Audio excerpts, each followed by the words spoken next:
Good morning students. Maths के basic question है, ये आपको खुद से करने हैं सारे, और मैं बस आपको हिंट दूंगा इन क्वेश्चंस का। थोड़ा खुद सोल्व आपने भी करना है और आंसर आपने मुझे मैच करके सेंड करने हैं। उसके बाद फिर मैं चेक करूंगा आपके आंसर गलत है या सही है। और जैसा कि आपको पता है कि अगर आपको क्वेश्चंस नजर नहीं आ रहे हैं तो इसका पीडीएफ आपको मिल जाएगा। कुछ मैं आपको समझा देता हूँ कुछ सॉल्यूशंस, और ये आप मुझे सेंड जरूर करेंगे। Question number first, if you subtract 1/2 from a number and multiply the result by 1/2 you get 1/8 a number if you subtract। यदि आप 1/2 को घटाते हो किसी नंबर में से, सपोज करो मैंने कोई नंबर मान लिया x, इसमें से आपने माइनस किया 1/2, किसी नंबर में से अगर आप 1/2 को माइनस करते हो and multiply the result by 1/2, और जो भी आएगा उसके रिजल्ट को अब मल्टीप्लाई भी 1/2 से कर देते हो तो आपका 1/8 आता है। इसमें आपने x निकालना है, आपने इसमें फाइंड द नंबर, तो x आप इसमें फाइंड आउट कर लोगे। ये आपका हो जाएगा 2 से ये आपका यही कैंसिल हो जाएगा, x माइनस 1/2, 2 4 8 1/4। इसको आप इधर लेके जाएंगे और आप x की वैल्यू आप फाइंड आउट करके मुझे बताएंगे क्या आएगी। आंसर आपको खुद बताना है। क्वेश्चन नंबर 2, सबके आंसर आप खुद बताएंगे। हिंट मैं आपको दे दूंगा, तरीका मैं आपको सारा समझा दूंगा, किस क्वेश्चन का क्या मतलब है। हिंदी में भी इंग्लिश में भी सारा ट्रांसलेट हो जाएगा। The perimeter of A rectangular swimming pool is 1/4। Perimeter आपका होता है परिमाप। ये कोई आपका रेक्टेंगुलर है, रेक्टेंगल है आपका, इसका perimeter if length is 2 metre more than twice its breadth, इसकी ब्रेथ की 2 गुनी से 2 ज्यादा इसकी लेंथ है। जिसका मतलब है कि अगर मैंने इसकी लेंथ ले ली x, ब्रेथ अगर मैंने x ले ली, ब्रेथ x ले ली, तो length is 2 metre more than twice its breadth, breadth की ट्वाइस से 2 ज्यादा है। ये लेंथ हो गई, ये ब्रेथ हो गई आपकी। पेरीमीटर आपका 154, तो जो ये साइड होगी सेम साइड ये होगी आपकी 2x + 2, ये x है तो ये भी आपका x होगा। पेरीमीटर क्या दिया है 154, मतलब आप सब कुछ ऐड कर दो, 2x + 2 + 2x + 2 और प्लस x और प्लस x, सबको ऐड करके आप इज इक्वल टू में क्या रख दोगे 154। x जो आएगी वो आपकी ब्रेथ हो जाएगी, और ये जो x आप यहाँ पे पुट करोगे, 2 ऐड करोगे तो आपकी लेंथ आ जाएगी। ठीक है, आपने आंसर निकाल के मेरे को बताना क्या आंसर है आपका। Question number 3, the base of N isosceles triangle is 4/3 centimetre. किसी आइसोसेलेस ट्राइंगल का जो बेस है वो है आपका 4/3 सेंटीमीटर। इसका क्या मतलब आपका आइसोसेलेस ट्राइंगल आपका क्या होता है, देखो आइसोसेलेस आपका ट्राइंगल होता है कि जिसकी 2 साइड इक्वल होती है, वो आपका आइसोसेलेस ट्राइंगल होता है। इसमें क्या कह रहा है, the base of an, base है इसका 4/3 सेंटीमीटर, तो बेस मैंने ले लिया 4/3 सेंटीमीटर।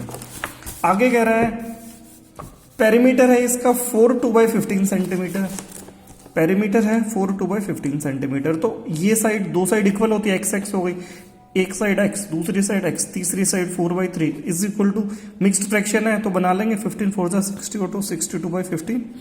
ये मेरा 4/3 इधर आ जाएगा, और x की वैल्यू आप इससे निकाल लोगे, दोनों की वैल्यू सेम आएगी। x की वैल्यू पूछिए, वो आप मेरे को आंसर बताओगे क्या आंसर है आपका।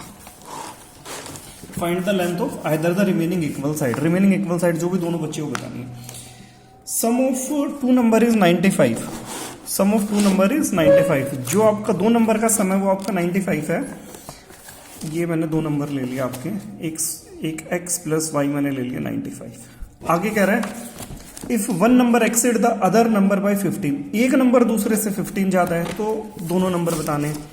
एक नंबर दूसरे से x - y = 15, एक दूसरे से 15 ज्यादा है तो कैंसिल करोगे, 2x ऐड करोगे, x की वैल्यू निकाल लोगे, जो x की वैल्यू आएगी वो 95 में से माइनस कर दोगे, y की वैल्यू आ जाएगी। दोनों वैल्यू आप मुझे बताओगे।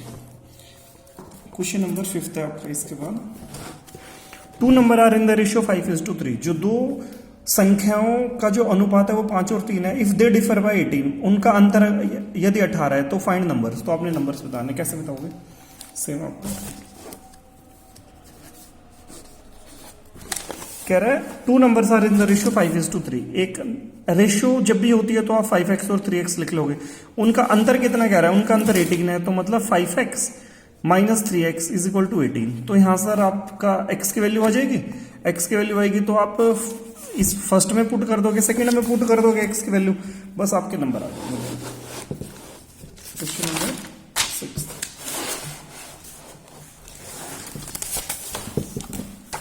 क्वेश्चन नंबर 6 आपका 3 consecutive integer add up to 51।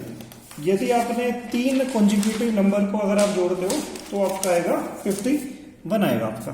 तो आपने तीनों इंटीजर्स बताने हैं। तो देखो, एक मैंने x ले लिया, कॉन्जिक्यूटिव मैंने लगातार होने चाहिए, दूसरा x+1 हो जाएगा, और तीसरा आपका दूसरा x+1 और तीसरा आपका x+2 हो जाएगा।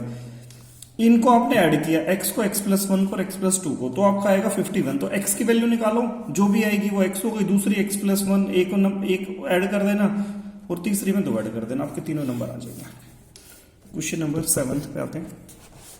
सम of 3 consecutive multiples of 8 is 888, find multiples.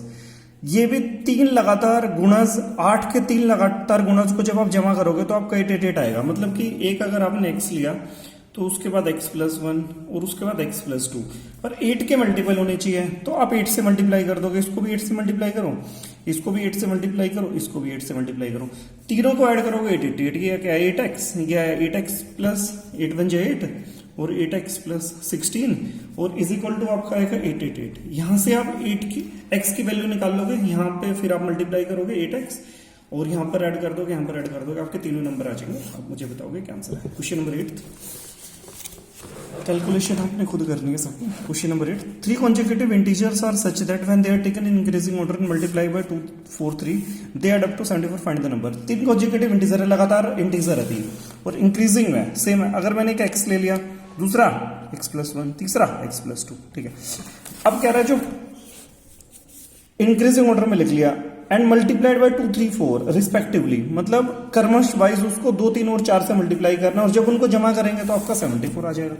इसको 2 से मल्टीप्लाई करना है, इसको कह रहा है 3 से मल्टीप्लाई करना है और इसको कह रहा है 2, 3, 4 से मल्टीप्लाई करना है। और जब आप तीनों को ऐड करोगे तो आपका कह रहा है आपका हो जाएगा 74 हो जाएगा आपका, बस 74। एक्स की वैल्यू निकालनी है, यहां पुट करनी, यहां पुट करनी, यहां पुट करनी, तीनों इंटीजर्स आपके आ जाएंगे।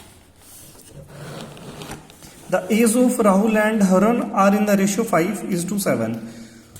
दो की जो आयु का अनुपात है 5 और 7 है। 4 ईयर्स लेटर, 4 साल के बाद उनकी जो एज का जो सम हो जाएगा वो 56 ईयर हो जाएगा। Find the present age. तो देखो कह रहे कि आपका कह रहे कि राहुल एंड हेरन की जो एज की रेशियो 5:7 है, तो 5:7 है। मैं सीधा x तो मैं जरूर लगाता हूँ रेशियो में, तो 5x और 7x। कह रहे 4 साल के बाद, तो इसमें भी 4 साल ऐड करोगे, इसमें भी 4 साल ऐड करोगे, तो 5x + 4 + 7x + 4।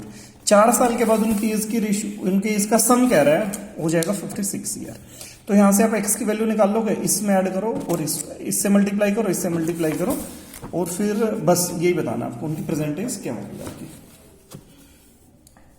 Question number 10, the number of boys and girls in a class are in the ratio 7:5। कह रहा है कि बॉयज और गर्ल्स की जो रेशियो 7:5 है, the number of boys is 8 more than the number of girls. अगर आपके बॉयज है 7x तो गर्ल्स होगी आपकी 7 और 5x की रेशियो है, 2 की 7 और 5 की रेशियो है। तो कह रहा था नंबर ऑफ बॉयज, जो बॉयज है वो 8 ज्यादा है लड़कियों से, तो बॉयज 8 ज्यादा है, मतलब 7x - 5x = 8 आ जाएगा।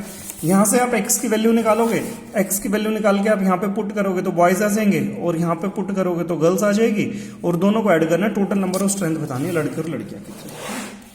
क्वेश्चन नंबर 11 पे आते हैं। Bilchung's father is 26 year younger than Bilchung's grandfather.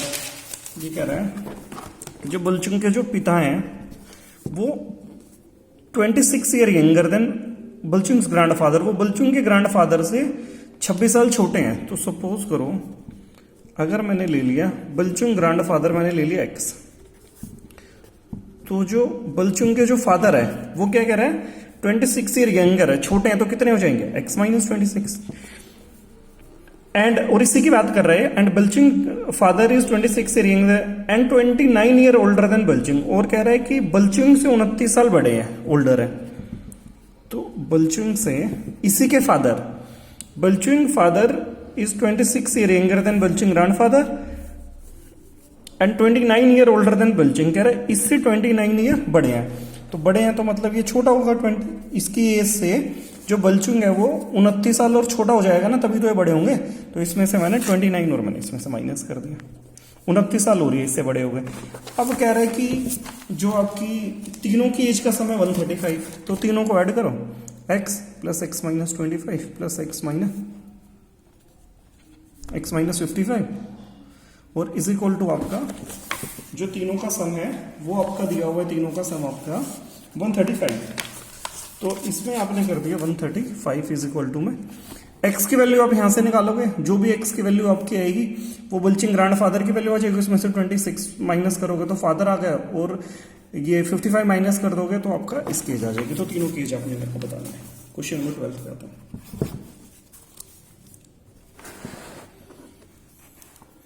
15 years from now, दिखने में प्रॉब्लम हो गई थोड़ी सी,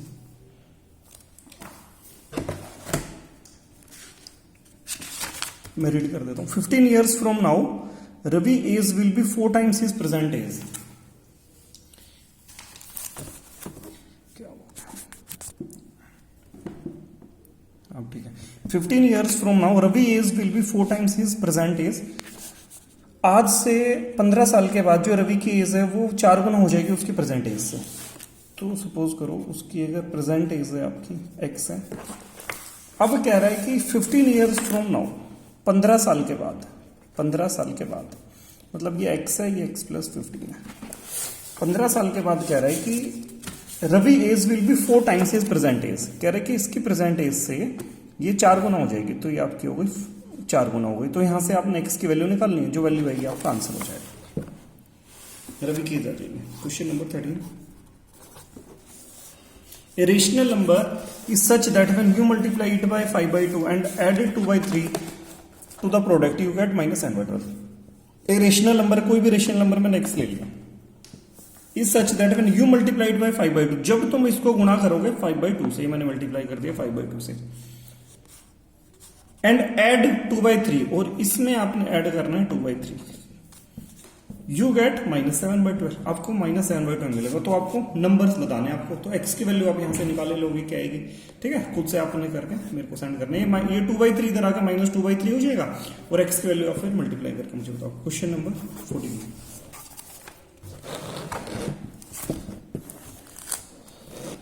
Lakshmi is a cashier in a bank.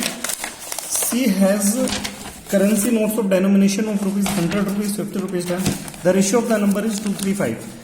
कह रहा है कि लक्ष्मी किसी बैंक में कैशियर है। She has currency of denomination of rupees. उसके पास जो नोट है 100 रुपए के हैं, 50 रुपए के और 10 रुपए के हैं, और जो उनकी रेशियो है वो है आपकी, जो 100 रुपए के नोट की रेशियो वो आपकी 2 है, और रेशियो में आपको पता है 2x, 3x और 5x। x हम जरूर लगाते हैं जब भी रेशियो होती है। तो 100 रुपए के हैं 2x, और जो आपके 50 रुपए के हैं वो आपके 3x, और आपके हैं 10 रुपए के हैं आपके 5x हैं आपके 10 रुपए के।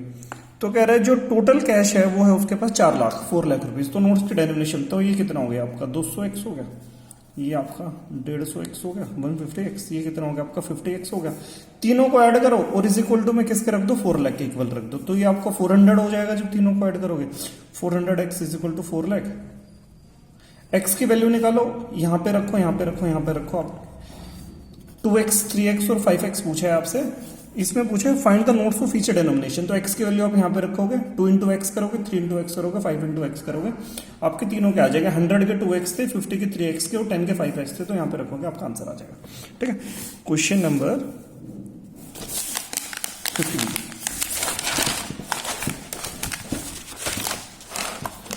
आई have a total of rupees 300 in coins of denomination of, मेरे पास टोटल 300 रुपए हैं, और आपके हैं 1 रुपए के हैं और 2 रुपए के हैं और 5 रुपए के। The number of 2 rupees coins is 3 times the number of 5 coins. कह रहा है द नंबर ऑफ 2 कॉइन्स, जो 2 रुपए के सिक्के हैं वो 3 गुना है 5 रुपए के सिक्के के। तो सपोज करो अगर मैं मान लेता हूं नंबर ऑफ 5 रुपीज कॉइन, मैंने 5 रुपए के कॉइन मान लिया, एक्स मान लिया मैंने, और जो मेरे 2 रुपीज के कॉइन्स हैं वो है मेरे 3 टाइम्स, तो ये मेरे हो गए 3x हो गए। 5 रुपए के कॉइन मैंने x मान लिया और 2 रुपए के कॉइन मेरे 3x हो गए। The number of 2 rupees coins 300। अब ये बच गए मेरे 1 रुपए के कॉइन्स कितने मेरे 1 rupees coins. Total number of coins थे मेरे 160। ₹5 के कॉइन मैंने माने x, ₹2 के कॉइन हो गए मेरे 3x, तो मेरे ₹1 के कॉइन कितने रहेगा? टोटल नंबर ऑफ कॉइन्स है 160, तो 160 में से इनका ऐड करके माइनस करोगे 3x 1x 4x, तो मेरे ₹1 के कॉइन आ गए मेरे। अब कह रहा है कि how many coins of each denomination, तो मेरे प्रत्येक के मेरे को बताने के मेरे कितने कितने कॉइन्स हैं। तो ₹5 के मेरे x है तो ये कितना हो जाएगा मेरा 5x हो जाएगा। ₹2 के मेरे हैं तो मेरा ये 6x हो जाएगा, और ये 1 से करोगे तो ये आपका 160 माइनस 4x ही रहेगा। और इज इक्वल टू में आपके टोटल रुपीज कितने? आपके 300, ये आपका I have total of rupees 300 rupees है टोटल। तो यहाँ से आप x की वैल्यू निकालोगे, x की वैल्यू निकालने के बाद आप तीनों में पुट करोगे, आपका आंसर आ जाएगा। ₹5 के कॉइन्स है, यहाँ पे x की वैल्यू पुट करोगे, यहाँ पे पुट करोगे और यहाँ पे पुट करोगे, आपके तीनों के कॉइन्स के नंबर्स आ जाएंगे। क्वेश्चन नंबर 16, और आंसर आपने मुझे बताना है और सॉल्यूशन फिर मैं आपको सबके सेंड कर दूंगा क्या आंसर होंगे। The organisers of an essay competition decide that a winner in the competition get a prize of ₹100। कोई एसे का कॉम्पिटिशन चल रहा है जिसमें क्या डिसाइड हो रहा है कि ₹100 मिलेंगे जो भी जीतेगा, and the participant who does not win, और जो नहीं जीतेगा उसको मिलेंगे ₹25, get a prize of 25। The total prize money, total rupees distribute करने 3 लाख रुपए। Find the number of winners के नंबर्स बताने, तो total number of participant is 63। जो टोटल नंबर ऑफ पार्टिसिपेंट है, टोटल है वो 63 है। तो सपोज करो आप इसमें क्वेश्चन नंबर 16 देखो, अगर मैं कहता हूं कि जो मेरा विनर है वो मेरा x है, तो टोटल पार्टिसिपेंट तो जो मेरे नहीं जीतेंगे पर जिन्होंने पार्टिसिपेट किया वो मेरे कितने हो जाएंगे? वो मेरे हो जाएंगे 63 माइनस x। अच्छा, विनर को मिल रहे हैं इसमें क्या था ₹100 और इसको मिल रहे हैं ₹25, तो ₹100 इसको मिल रहे हैं और इसको मिल रहे हैं ₹25 मिल रहे हैं जीतने के बाद। और टोटल रुपीज दे दिए आपके ₹3000 दे दिए आपके टोटल, तो 100 को इससे मल्टीप्लाई करो और आप ये आप 25 को आप इससे मल्टीप्लाई करो, 63 minus x is equal to में टोटल आपके ये आप 25 63 माइनस x करोगे और इज इक्वल टू में आपके टोटल कह रहा है ₹3000 है। तो आप x की वैल्यू फाइंड आउट करो, जो भी x की वैल्यू फाइंड आउट करोगे आपका आंसर आ जाएगा। ठीक है, तो ये जितने भी क्वेश्चंस हैं सारे क्वेश्चंस के आप अपने आप आंसर निकालो और आप मुझे सेंड करो, और जैसे आप मुझे सेंड करोगे फिर मैं इसके जो भी सॉल्यूशंस की PDF है वो मैं सारे आपको सेंड कर दूंगा। ठीक है, इसके बाद फिर नेक्स्ट वीडियो में मिलते हैं। Thank you.